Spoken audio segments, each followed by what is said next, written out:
Bismillahirrahmanirrahim. Assalamualaikum warahmatullahi wabarakatuh. Innal hamdalillah nahmaduhu wa nasta'inuhu wa nastaghfiruh wa na'udzu billahi min syururi anfusina wa min sayyiati a'malina.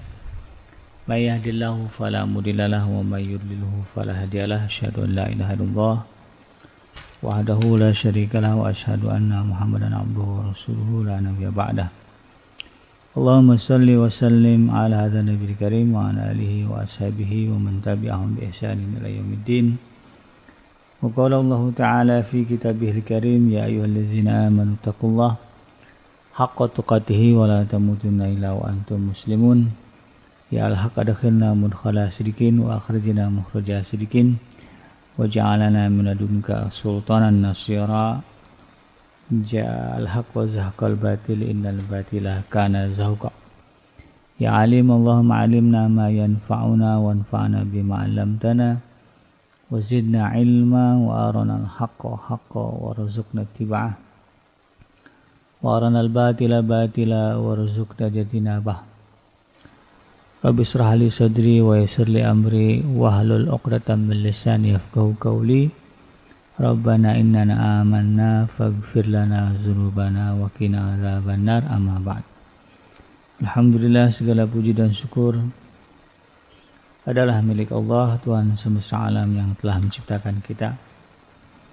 Dan karena rahmat dari Allah Subhanahu wa taala kita berjumpa kembali di udara di gelombang 1044 AM iDream Radio Successful Muslim Family dalam program Tarbiyatul Aulad, di mana insyaallah kita akan coba menelusuri tips dan juga trik bagaimana mendidik anak-anak kita agar mereka lahir, tumbuh dan berkembang menjadi pribadi-pribadi yang saleh. Yang tentunya ini menjadi harapan bagi kita semua yang berstatus sebagai orang tua atau juga kita yang berstatus sebagai pendidik atau guru, karena tidak ada kebahagiaan yang besar bagi seorang orang guru apalagi orang tua, melainkan ketika melihat anak-anak mereka tumbuh menjadi pribadi-pribadi yang baik, pribadi-pribadi yang saleh apalagi nanti ketika di akhirat anak-anak ini kemudian akan menjadi aset, menjadi menjadi sumber kebaikan, sumber pahala dari Allah Subhanahu wa taala. Karena sebagaimana yang disebutkan di dalam hadis bahwa ketika seseorang meninggalkan alam dunia ini maka terputuslah amal-amalnya kecuali 3. Salah satunya adalah doa dari anak-anak yang saleh. Jadi ini yang kemudian menjadi poin bagi kita. Tidak lupa kita baca salawat dan salam. Allahumma salli ala sayyidina Muhammad wa ala ali sayyidina Muhammad. Assalamualaikum warahmatullahi warahmatullahi wabarakatuh. Semoga Allah terima bacaan salawat dan salam yang kita baca dan dilimpah curahkan kepada para nabi dan para rasul, wabil khusus Rasulullah Muhammad sallallahu alaihi wasallam. Dan tentu kita berharap semoga kita termasuk ke dalam kelompok atau golongan yang akan berbahagia bertemu dengan Allah nanti di Yaumul Mahsyar, dikumpulkan bersama dengan hamba-hamba Allah yang saleh, dijauhkan dari siksa api neraka, dimasukkan ke dalam jannah dan dipertemukan dengan Rasulullah sallallahu alaihi wasallam insyaallah. Amin ya rabbal alamin. Sahabat hadirin yang dirahmati Allah di manapun Anda berada, melanjutkan kajian kita dalam program Tarbiyatul Aulad, di mana kita merujuk ke dalam sebuah buku yang ditulis oleh Dr. Abdullah Nasiulwan yang berjudul Tarbiyatul Aulad fil Islam, atau pendidikan anak di dalam Islam. Hari ini izinkan saya mengangkat tema tentang yang menjauhkan anak dari perilaku LGBT. Pembahasan mengenai LGBT atau lesbian, gay, biseksual dan transgender ya. Ini semakin kesini sepertinya semakin menghangat ya. Walaupun sebetulnya perilaku ini adalah perilaku yang sudah ada ya sebelum diutusnya Rasulullah Muhammad SAW, ya, tepatnya pada masa Nabi Allah Lut, ya, Nabi Allah Lut alaihissalam, yang merupakan keponakan ya, dari Nabi Allah Ibrahim alaihissalam.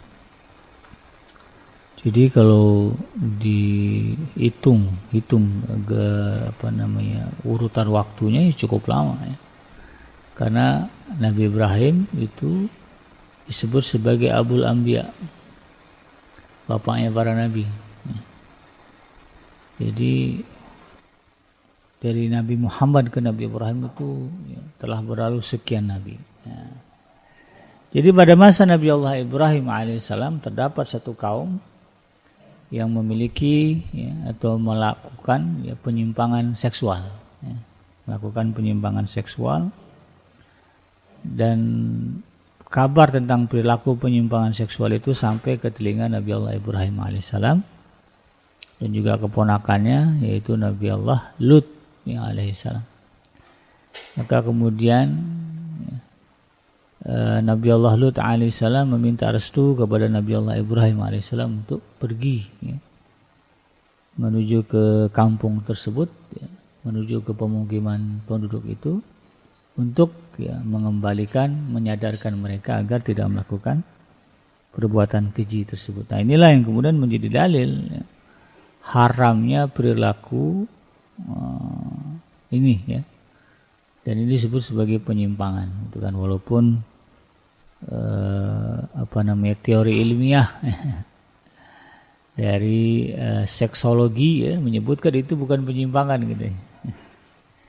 Kalau saya bilang masa bodoh lah ya, orang tua bilang apa yang tetap ya, nah, itu tetaplah penyimpangan ya, penyimpangan seksual. Jadi sudah ada ya, dan karena Allah Subhanahu wa taala tidak meridhoi perilaku itu, perilaku homoseksual yang terjadi saat itu. Ya, yang pelakunya kalau hari ini disebut sebagai gay ya. Ya. Dulu ya bahasa kita homoseksual ya. Pelakunya gay ya. Jadi bukti bahwa Allah Subhanahu wa taala melaknat dan tidak meridhoi perbuatan itu ya. Maka kemudian Allah Subhanahu wa taala mengutus kepada kaum yang melakukan penyimpangan seksual itu ya. Yang melakukan homoseksual itu, yang melakukan hubungan sejenis sesama lelaki ini, Allah utus nabi untuk menyadarkan mereka itu adalah perilaku yang menyimpang, perilaku yang salah, perilaku yang tidak diridhoi oleh Allah Subhanahu wa taala. Ya, masuk ke dalam kategori fahish, ya, perbuatan keji. Nah, kalau Allah sudah mengutus nabi, ya ini berarti bukan hal yang sepele ya. Seperti misalnya Nabi Allah Shu'aib alaihissalam ya, diutus kepada kaum yang suka curang dalam menimbang, menakar. Maka perbuatan curang yang melakukan mengurangi timbangan, ini bukan hal perbuatan sepele, ini perbuatan besar sampai-sampai Allah mengutus nabi. Maka demikian pula pada kasus LGBT ini, bahwa Allah Subhanahu wa taala tidak meridhoi itu, dan itu bukan urusan yang sepele ya, bukan sebuah kejahatan kecil, bukan sebuah dosa kecil. Allah Subhanahu wa taala kemudian mengutus kepada mereka seorang nabi. Ya, bahkan kita bisa lihat ya, di dalam peristiwa yang terjadi pada masa Nabi Allah Lut alaihissalam. Ya, karena kaumnya tidak mau mendengarkan ya, arahan dari Nabi Allah Lut untuk meninggalkan perbuatan itu, bahkan sampai-sampai Nabi Allah Lut menawarkan putri-putrinya. Saya punya anak perempuan, nikahi saja anak perempuan saya. Apa kalian nggak ada selera kepada anak perempuan saya? Sampai sedemikian. Menyodorkan anak perempuannya untuk mereka nikahi. Bukan malah mendatangi laki-laki untuk memuaskan syahwat. Sudah sedemikian rupa cara Nabi Allah Lut alaihissalam menyadarkan kaumnya yang mempunyai penyimpangan seksual tadi itu, LGBT ini, maka kemudian bantahan penolakan mereka kepada ajakan Nabi Allah Nuh ini, Nabi Allah Lut alaihissalam ini kemudian tidak mendapatkan maaf dari Allah Subhanahu wa taala. Jadi pilihannya sadar, taubat atau diazab. Nggak ada excuse, artinya ya bolehlah begitu ya. Tapi syaratnya nggak ada ya. Tinggalkan itu atau kalian diazab. Dan itu terbukti ketika Nabi Allah Lut alaihissalam sampai pada puncaknya ya, menyadarkan kaumnya untuk meninggalkan perbuatan penyimpangan seksual yang menyukai sesama jenis ini. Maka kemudian setelah terdapat penolakan yang nyata, diutuslah kemudian 2 orang malaikat yang menyampaikan berita bahwa kaumnya itu akan mendapatkan azab dari Allah Subhanahu wa taala. Ya, maka Nabi Allah Lut ya, kecuali istrinya ya, dan Nabi Allah Lut dan orang-orang beriman ya yang masih setia ya, lurus begitu mengikuti dakwah Nabi Allah Lut. Dan juga mungkin ada yang menyadari ya kekeliruan mereka, ikut Nabi Allah Lut. Ini selamat kecuali istrinya yang ternyata memihak, membela, ya dalam tanda kutip aktivis. Ya, aktivis dari pembela perilaku menyimpang ini. Ya. Jadi jangan sembarangan ya. Menjadi aktivis pembela pun ya. Kalau yang dibelanya adalah sebuah perbuatan yang keji, yang merupakan dosa yang besar ya di mata Allah Subhanahu wa taala, siap-siap itu ya kena azab yang sama ya, sebagaimana Allah timpakan kepada mereka yang Allah murkai. Nauzubillahi min dzalik ya. Jadi kalau mau jadi aktivis pikir-pikirlah ya. Kalau mau jadi pembela pikir-pikir, ini yang saya bela siapa? Ya, dan bagaimana ceritanya gitu. Ya, kalau enggak nanti kita kemudian juga mendapatkan azab semisal atau serupa yang ditimpakan Allah kepada para pelaku kejahatan. Jadi Nabi Allah Lut alaihissalam akhirnya kemudian meninggalkan kaumnya dan kaumnya disiksa. Kalaulah perbuatan itu ya. Ini sekarang ini ada lah ya suara-suara sumbang gitu, dari orang yang mengatasnamakan Islam, mengatakan Muslim ya, berupaya melegalkan itu ya, oh boleh dalam Quran ya, begini ada karena itu bablah ya. Itu semua adalah kesesatan yang nyata ya, yang tidak bisa ditolerir ya. Kalaulah ucapan mereka itu benar bahwa Islam membolehkan penyimpangan perilaku seksual itu, ngapain ya dulu Nabi Allah Lut alaihissalam kaumnya dibinasakan oleh Allah Subhanahu wa taala. Ya, bahkan cara membinasakannya luar biasa ya, diangkat ya, mereka tanahnya diangkat oleh Allah Subhanahu wa taala ke atas ya, ke langit, lalu kemudian dibalikkan dan dijatuhkan. Luar biasa ya. Murkanya Allah Subhanahu wa taala. Sudahlah kemudian ditimbun ya oleh bumi, dilempar lagi dengan tanah ya, tanah yang panas, batu yang panas. Makanya katanya peninggalan kaum Nabi Lut ini ya, terlihat ya di, saya lupa nama tempatnya, ada kawasan batunya hitam-hitam seperti terbakar gitu. Sampai sedemikian murkanya Allah Subhanahu wa taala. Jadi kalau ada orang kemudian berusaha mencari dalil ya, kemudian nebeng-nebeng dengan mereka yang disebut sebagai aktivis muslim ya, pro hak asasi manusia, lalu kemudian mengatakan yang mencari dalil ini adalah perbuatan yang legal, ini adalah sebuah kesesatan. Hujahnya mudah kalau memang itu ya tidaklah, kalau memang itu dilegalkan oleh Allah Subhanahu wa taala. Kenapa? Ya Allah sampai mengutus seorang nabi, bahkan kemudian ketika dakwah nabi untuk supaya mereka meninggalkan perbuatan itu diabaikan, disiksa sedemikian rupa oleh Allah Subhanahu wa taala. Maka ini merupakan sebuah kejelasan ya, sebuah hujah yang nyata yang tidak bisa kita tolerir. Ya.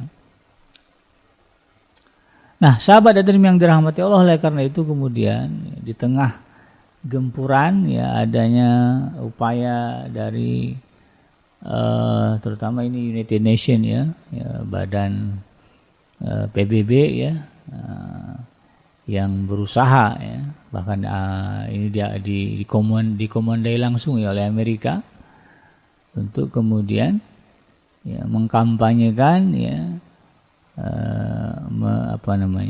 mengawal gitu ya, mengawal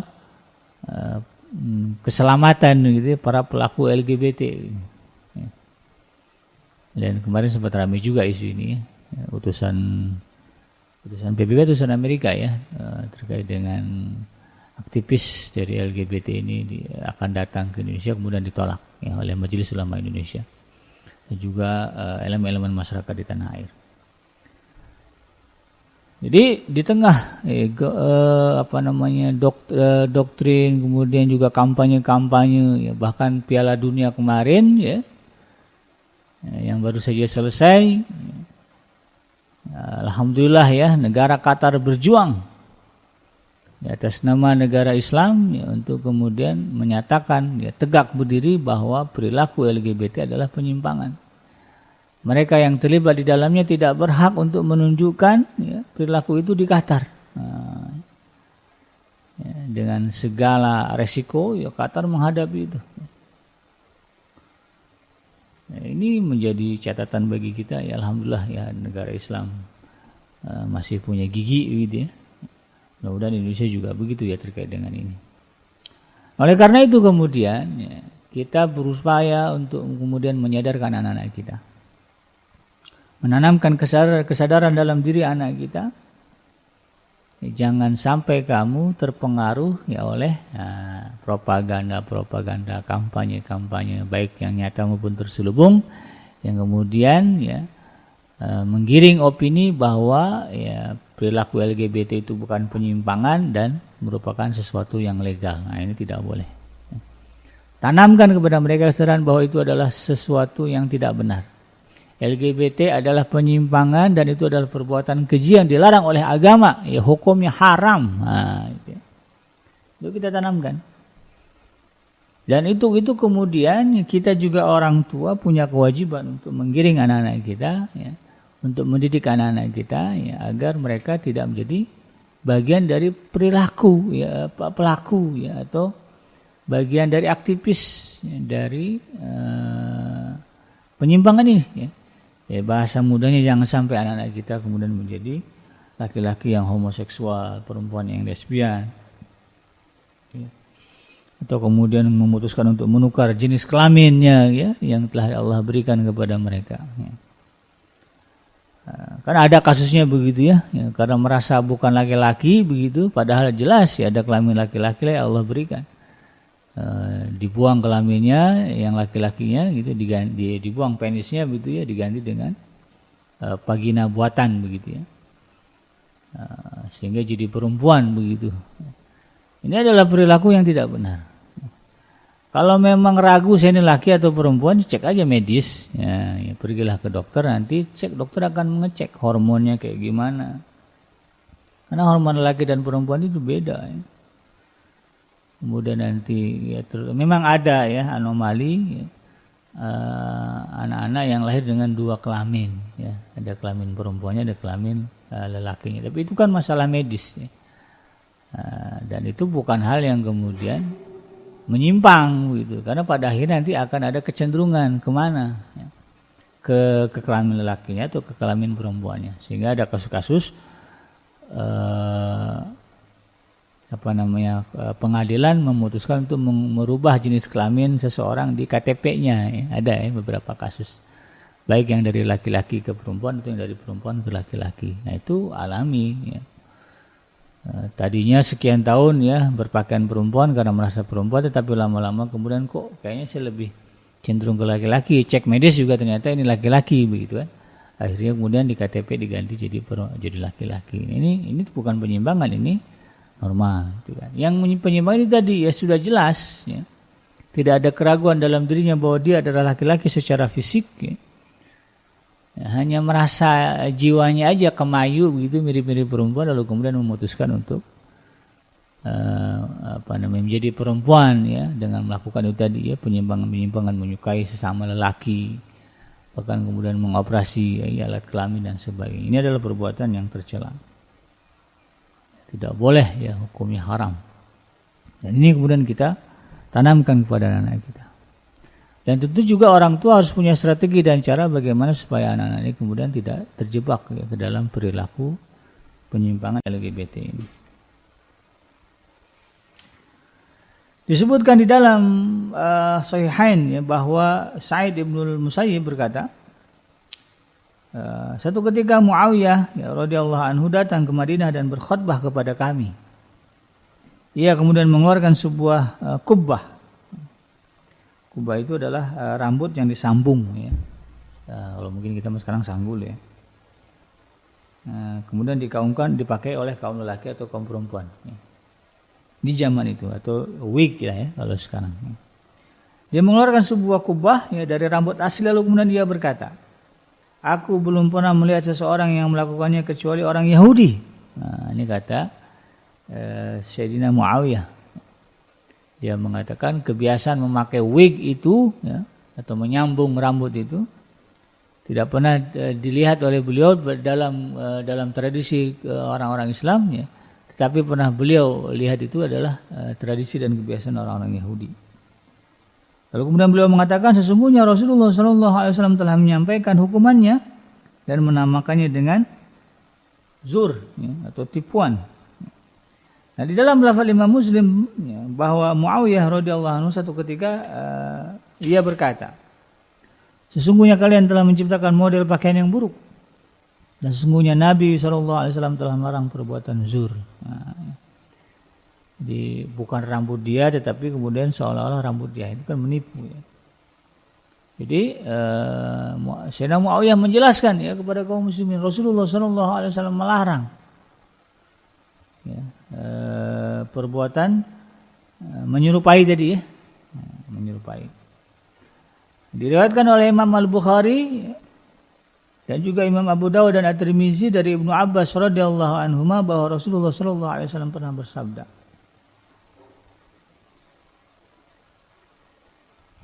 la'anallahu al-mukhannisin, bahwa Allah Subhanahu wa taala, kata Rasulullah sallallahu alaihi wasallam, melaknat laki-laki yang berpenampilan seperti perempuan. Ya.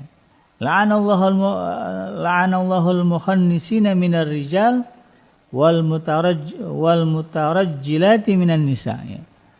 Jadi yang perempuan, yang laki-laki menyerupai perempuan dan juga perempuan menyerupai laki-laki, itu kata Rasulullah SAW dilaknat oleh Allah Subhanahu wa taala. Ini kalau ini bahasa sekarangnya transgender berarti. Nah, kalau bahasa kampung saya ada bencong, ada banci, gitu. Ya, ketawa bukan apa-apa karena memang istilah ini cukup menggelikan. Ini, ya, istilah ini, ya, adalah istilah yang, ya, dibenci oleh Allah Subhanahu wa taala. Dilaknat kata Rasulullah sallallahu alaihi wasallam. Ini hadisnya diriwayatkan oleh Imam Bukhari dan juga yang lain-lain. Bahwa Allah Subhanahu wa taala melaknat laki-laki yang menyerupai penampilan perempuan dan juga perempuan yang menyerupai penampilan laki-laki. Jadi dia pakai pakaian, ya, dipakai aksesoris yang karenanya kemudian mirip laki-laki atau perempuan. Laki-laki, ya, berpenampilan yang menggunakan aksesoris pakaian sampai nggak kelihatan laki-lakinya, gitu, ya. Kan ada juga baju-baju, ya, pakaian-pakaian di beberapa tradisi sebetulnya biasa digunakan perempuan, begitu kan. Misalnya baju panjang, gitu, ya, baju kurung, begitu, ya. Kalau di kita kan biasa yang pakai itu kan perempuan, tapi di Arab baju laki perempuan kurang lebih sama, kurung juga, ya, gamis juga, gitu. Tapi kan kemudian, ya, ada aksesoris-aksesoris, ya, yang kemudian membedakan antara laki dan perempuan. Walaupun bajunya sama-sama panjang, ya, sama-sama pakai gamis, tapi kelihatan, oh ini perempuan, ini laki-laki. Nah, kalau sampai kemudian dipakai aksesoris, ya nggak kelihatan kelelakiannya atau keperempuanannya, bahkan menyerupai jenis kelamin lain, begitu ya. Nah, inilah yang kemudian mendapatkan laknat dari Allah Subhanahu wa taala. Mau bercanda, mau apalagi serius. Kadang-kadang kan ada candaan-candaannya, lawakan-lawakan. Ya, kalau kita lihat di TV ya, dan alhamdulillah ini sudah dilarang sebetulnya oleh KPI ya. KPI dan KPI ya, Komisi Penyiaran Indonesia KPI, untuk kemudian tidak menampilkan ya adegan yang menunjukkan itu tadi ya, perilaku LGBT. Ini kalau ya mau ngelawak, jangan. Terjun ke dunia entertainment jangan sampai masuk ke wilayah ini. Mau gitu ya, lucu-lucuan, kemudian berdandan. Ya, nak kita diajarkan nih. Nak, kalau nanti di sekolah ada acara entertainment, hiburan, bla bla bla, kan suka gitu ya, ada lawakan. Gitu. Ada acara-acara, apalagi sekarang konten ya, ada orang-orang konten begitu ya.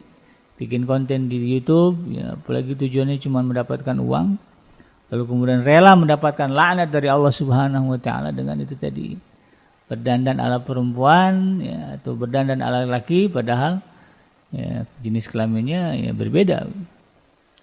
Tanamkan kepada mereka, jangan mau, ya. Jangan pernah melakukan itu. Susah kayak gimana pun cari makan, kalau disuruh ya berdandan ya, menyerupai jenis kelamin bukan jenis kelamin kamu, jangan mau ya. Karena sekalipun dibayar mahal dapat uang, yang kita akan dapatkan adalah bersama dengan itu adalah laknat dari Allah Subhanahu wa taala. Mau gitu ya. Kayak dari jadi entertainer gitu kan, tapi kemudian mendapatkan laknat dari Allah Subhanahu wa taala dalam waktu yang bersamaan. Ya. Tentu kalau orang yang normal ya nggak mau lah. Mau nggak kita dikasih duit sama orang tua, tapi orang tua marah sama kita. Apalagi ngasih sambil dilempar, nih ambil. Ya, jangan sebut nama, jangan pernah ngaku lagi ya, sebagai anak bapak. Ya. Itu kita tidak mau. Kalau normal, kecuali udah nggak normal lah ya. Nah, ini juga kita harus paham. Ya. Jadi ini adalah sebuah penekanannya. La'anallahul mukhannisina minar rijal wal mutarajjilati minan nisa. Allah Subhanahu wa taala, kata Rasulullah sallallahu alaihi wasallam, melaknat laki-laki yang menyerupai ya, penampilan fisik perempuan, dan juga perempuan yang kemudian menyerupai penampilan fisik laki-laki. Pakai celana boleh, bikin boleh, asal itu tadi ya, tidak menunjukkan ya, tidak menghilangkan kepastian jenis kelamin perempuannya. Ya kan sekarang atas alasan itu tadi ya, kepraktisan, apalagi di dunia hari ini kan perlu ligat cepat ya, beraktivitas ya, ada wanita-wanita yang kemudian ya, lebih suka menggunakan, apalagi bicara pakaian dinas dan sebagainya gitu ya, dipakaikan pakaian celana begitu kan, seragamnya seragam lelaki, tetapi kan ada yang membedakan jenis kelamin perempuannya. Yang perempuannya pakai hijab gitu kan, dia pakai hijab, kemudian juga adalah aksesoris-aksesoris yang kemudian kita tahu ini memang perempuan. Ini tidak masuk ke dalam wilayah ini. Apalagi kalau diniatkan memang pengen jadi laki-laki atau jadi perempuan. Ada kasus ya, seorang wanita tidak tahu kalau ternyata yang meminangnya ya kekasih yang diduganya, yang kekasih yang selama ini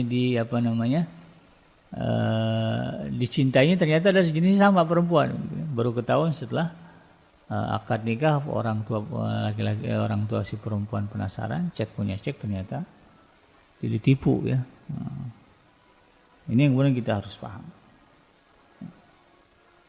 Dalam riwayat yang lain oleh Imam Ahmad, Abu Daud dan juga Ibnu Majah juga malah ditegaskan lagi ya.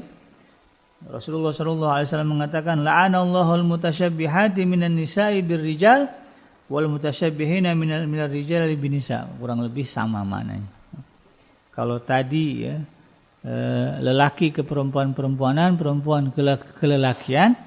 Nah, kalau sekarang ya, itu tadi ya, kalimatnya mutasyabbihat ya, menyerupai ya. Karena ada orang punya gaya ya, laki-laki tapi kayak perempuan begitu kan. Nah, itu harus dilawan. Tegaskan kepada anak kita, kamu laki-laki, ya ini mainan kamu mobil-mobilan, kuda-kudaan, gitu ya.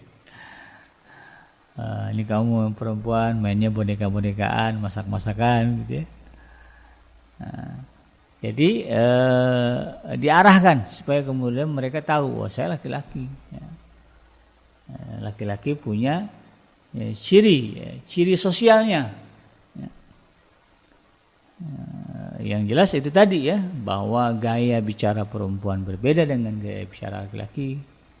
Dan yang paling mendasar dari itu semua adalah kesadaran bahwa saya adalah laki-laki. Walaupun katakanlah ya ada ya bagian dari anomali juga ya.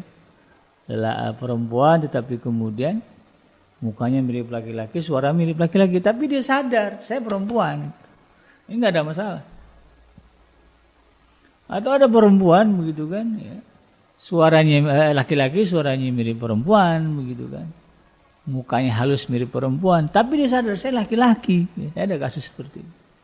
Ini nggak ada masalah. Karena atas dasar kesadaran itu. Jadi ini yang kemudian kita tekankan kepada anak kita. Kamu laki-laki, kamu perempuan, sadari itu, ini adalah anugerah kodrat yang Allah berikan kepada kamu. Kalau kamu kemudian mengubahnya, berarti sama saja kamu tidak menerima kodrat yang Allah berikan kepada kamu. Itu sama halnya menganggap Allah salah memberi. Kan ada orang berpikir, saya inilah harusnya saya ini laki-laki, ya. Saya ini adalah laki-laki yang terperangkap dalam tubuh perempuan, atau sebaliknya, perempuan yang terperangkap dalam tubuh laki-laki. Ya, ini kan sama aja menganggap Allah itu bodoh. Ya. Atau Allah itu salah cipta, padahal Allah sudah tegaskan di dalam Al-Quran, laqad khalaqnal insana fi ahsani taqwim. Allah itu telah menjadikan setiap manusia itu dalam bentuk rupa yang sebaik-baiknya. Karena Allah menciptakan segala sesuatu dengan ilmu dan hikmah, ilmu dan kebijaksanaan. Ada tujuan di balik itu semua. Dan kita harus menyadari ya, kodrat apa yang Allah berikan kepada kita. Sadarkan anak-anak kita, kamu laki-laki inilah kodrat kamu, kamu perempuan inilah kodrat kamu.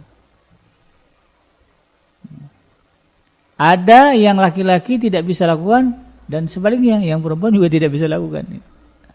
Kadang orang baru berpikir, saya ini kayaknya perempuan deh, gampang ngeceknya. Kamu haid nggak? Oh saya nggak haid, punya rahim nggak? Nah, kan ada juga perempuan yang haidnya lama ya, ada yang setahun, 2 tahun baru ada yang gitu. Ada rahim nggak? Kalau memang ada rahim, kamu perempuan. Nah, cek aja medis gitu kan. Tapi kalau nggak ada rahim, kemudian ada kelamin laki-lakinya, walaupun kelihatan ada kelamin perempuan, cek hormon juga ternyata cenderung ke laki-laki, ya tinggal kelamin perempuannya, jadilah lelaki. Ini yang kemudian kita harus paham. Diriwayatkan oleh Abu Dawud dengan sanad yang sahih dari bahwa Ali bin Abi Thalib radhiyallahu anhu berkata, aku melihat Rasulullah SAW mengambil selembar kain sutra. Kemudian beliau letakkan di tangan kanannya. Lalu kemudian mengambil emas. Dan diletakkan di tangan kirinya. Lalu kemudian beliau bersabda, inna hadzaini, kata Rasulullah SAW, sesungguhnya 2 benda ini ya, sutra di tangan kanan Rasulullah dan emas ya di tangan kiri Rasulullah SAW. Inna hadzaini, sesungguhnya 2 benda ini haramun, telah diharamkan ala zukuri ummati, kepada kaum lelaki umatku.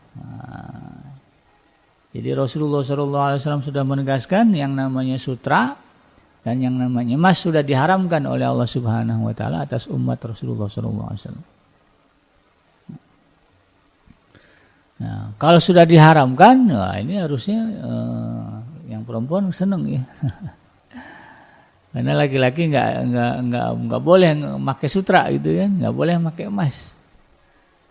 Maka perempuan lah yang kemudian mendapat jatah. Ya. Ketika seorang lelaki kemudian, jadi emas dan sutra ini Allah khususkan untuk perempuan kan begitu. Nah, anak-anak kita juga kita ajarkan, nak, kamu ini laki-laki, maka hukum kelelakian kamu, kodrat lelaki kamu adalah kamu nggak boleh pakai sutra, kamu nggak boleh pakai emas. Nah, walaupun dia senang sama perhiasan, ya, tetap saja sebagai lelaki kamu tidak boleh pakai emas. Ini yang saya bilang tadi, ya, bahwa ini adalah ada perbedaan yang sudah dilabelkan syariat kepada lelaki dan perempuan. Yang tidak bisa kemudian saling melangkahi gitu. Yang namanya lelaki sampai hari kiamat ya, di dalam ajaran Islam Allah haramkan menggunakan emas, Allah haramkan memakai sutra. Nah, jadi itu hanya boleh dipakai perempuan. Laki-laki nggak boleh. Nah, jadi kalau kita merasa sebagai lelaki, sadar itu. Anak-anak kita juga sama. Kita sadarkan kamu lelaki, kamu sampai kapanpun nggak boleh pakai emas. Mau di jari, mau di kaki, mau di apa lagi yang jelas-jelas perempuan biasa pakai di anting, di hidung. Nggak boleh. Jam tangan pun jangan jam tangan emas. Nah, sebutlah ya. Itu nggak boleh. Jangan dipakai. Karena kamu adalah lelaki. Sutra juga sama ya. Jangan pakai sutra. Baju, apalagi sarung, serban, semua itu khusus untuk perempuan. Ya, karena laki-laki kata Rasulullah SAW dilarang memakai itu. Nah, tegaskan, sadarkan kepada anak kita. Sehingga kemudian dia paham, oh saya laki-laki, saya nggak boleh pakai ini. Perempuan boleh pakai ini. Diriwayatkan oleh Imam At-Tirmizi dari hadis Abu Musa Al-Asy'ari radhiyallahu anhu bahwa Rasulullah SAW pernah bersabda, "Hurrima libasul harir waz-zahabi 'ala zukuri ummati wa uhilla li'inasihim." Ya. Diharamkan memakai kain sutra dan emas ya, bagi laki-laki dari umatku kata Rasulullah SAW dan dihalalkan atas wanitanya. Ya, jadi secara fisik pakaian kita ya, yang paling mendasar perbedaan pakaian laki dan perempuan tentunya selain dari batasan aurat ya, auratnya kan jelas ya. Yang paling mendasar adalah bahwa lelaki diharamkan oleh Allah Subhanahu Wa Taala memakai sutra dan emas, sementara perempuan itulah pakaian mereka ya, sutra dan emas ya. Jadi laki-laki berilah sutra, berilah emas, kasih ke istrinya gitu ya. Jangan dipakai sendiri gitu. Beli itu pakaikan kepada istri ya. pakaikan kepada anak perempuan. Bolehlah gitu ya, punya anak laki dan perempuan ya, untuk kemudian menyadarkan ya, membangkitkan kesadaran tadi bahwa kamu lelaki, kamu perempuan, ya belikan tuh perhiasan ya. Kalau perempuan kasihlah anting ya, anting ya. Kemudian pakaikan kalung emas ya. Tapi tentu faktor keselamatan harus diperhatikan nih, jangan sampai kemudian dipakaikan perhiasan tetapi kemudian auratnya tidak ditutup gitu. Nah, jadi kelihatan ya antingnya, kelihatan emasnya, begitu ada maling lewat jambret. Nah, itu kan harus kita perhatikan. Tapi dalam konteks itu tadi bahwa kita ingin menanamkan kesadaran kepada anak kita, kamu lelaki dan perempuan. Kalau kita bisa menjaga keamanannya, ya pakaikan. Kalau ada anak ini mempunyai anak laki dan perempuan, ya. Jadi anak laki sadar, kalau perempuan boleh pakai emas, laki-laki nggak boleh. Pakaian juga sama, ya dibelikan yang halus-halus, gitu ya. Yang bahan-bahan sutra itu kan mahal, gitu. Nah, beli pakaian 2, ya tunjukkan kepada anak kita, kok beda Umi ini, ya. Untuk adik saya yang perempuan kok halus pakaiannya, ya, bahannya. Yang saya kok ini yang tidak halus adiknya. Tunjukkan ini sutra hanya boleh dipakai untuk adik kamu yang perempuan atau kakak kamu yang perempuan. Kamu laki-laki tidak boleh, ya, diharamkan oleh Rasulullah SAW. Ini kemudian harus kita paham. Termasuk juga itu memakai aksesoris ya, yang menunjukkan jenis kelamin yang bukan jenis kelamin dia. Ya. Ya. Aksesoris banyak ya, kalau rambut ya, kemudian perhiasan make up ya, ada lipstick ya, ada saya kurang tahu lah ya. Kemudian itu tadi ya, kalau perhiasan ya, anting, kalung, gelang gitu. Kemudian juga kalau perempuan itu kalau dari si pakaian itu ya, ada yang suka pakai pakai shawl misalnya ya, atau apalah gitu ya. Ya, kalau itu menunjukkan ya, identitas sosial ya sebagai bentuk ya, yang mengarah kepada ini adalah lelaki, ini biasa dipakai lelaki, ini biasa ya, kita pahami itu. Dalam tradisi kita kebaya itu biasa dipakai perempuan, jangan dipakai sama laki-laki. Jangan dipakai gitu kan. Nah, ya, jadi harus paham, inilah ya, ciri tradisi termasuk kain-kain itu kan, ya, ada kain songket, kain apa ya. Kalau di dalam budaya-budaya kita itu ada ya, ini biasa dipakai perempuan, ini biasa dipakai laki-laki. Nah, kalau udah ditetapkan begitu jangan kemudian diselang-selingkan. Kalau memang di dalam adat kita ini jenisnya ya, belangkon misalnya, belangkon itu dipakai laki-laki gitu. Jangan dipakaikan ke anak perempuan. Nah, supaya mereka menyadari bahwa dirinya ya, kodratnya adalah sebagai perempuan. Apalagi gitu ya. Nah, macam-macam lah kalau bicara pakaian. Nah, setiap kita beda-beda. Ya, pahami itu sebagai upaya atau bagian dari yang menjauhkan anak-anak kita dari perilaku LGBT. Ya.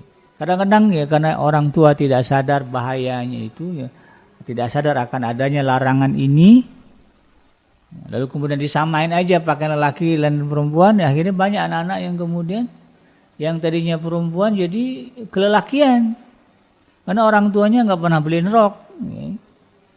Ya, yang ada apa baju kakaknya yang laki-laki diturunkan ke adik. Ada kasus begitu ya?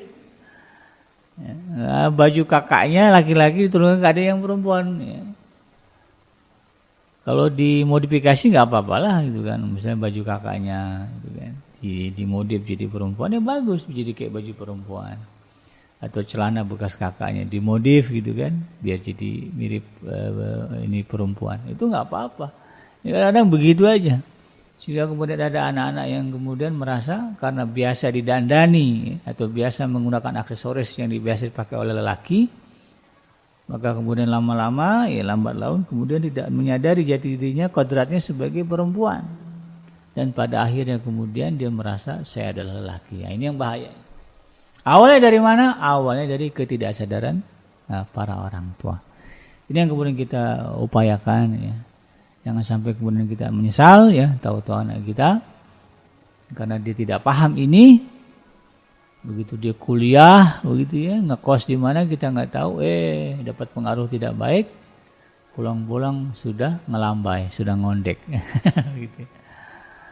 Orang tuanya ada kaget, terkejut, begitu. Ini yang kita tidak mau terjadi. Sebelum itu terjadi, kita tanamkan kesadaran kepada anak-anak kita tentang kodrat. Ya, jenis kelamin yang Allah berikan kepada mereka ya, lelaki atau perempuan. Tidak ada jenis kelamin ketiga. Kelamin cuma dua ya, lelaki atau perempuan. Tidak ada di antara laki dan perempuan. Demikian sahabat Idrim yang dirahmati Allah, mudah-mudahan bermanfaat. Yang benar datangnya dari Allah Subhanahu wa taala dan yang salah itu semata-mata lahir dari kealfaan dan kehilapan saya pribadi. Saya Bikenji pamit undur. Subhanakallahumma rabbana wa bihamdika asyhadu an la ilaha illa anta astaghfiruka wa atubu ilaik. Walhamdulillahirabbil alamin. Wassalamualaikum warahmatullahi wabarakatuh.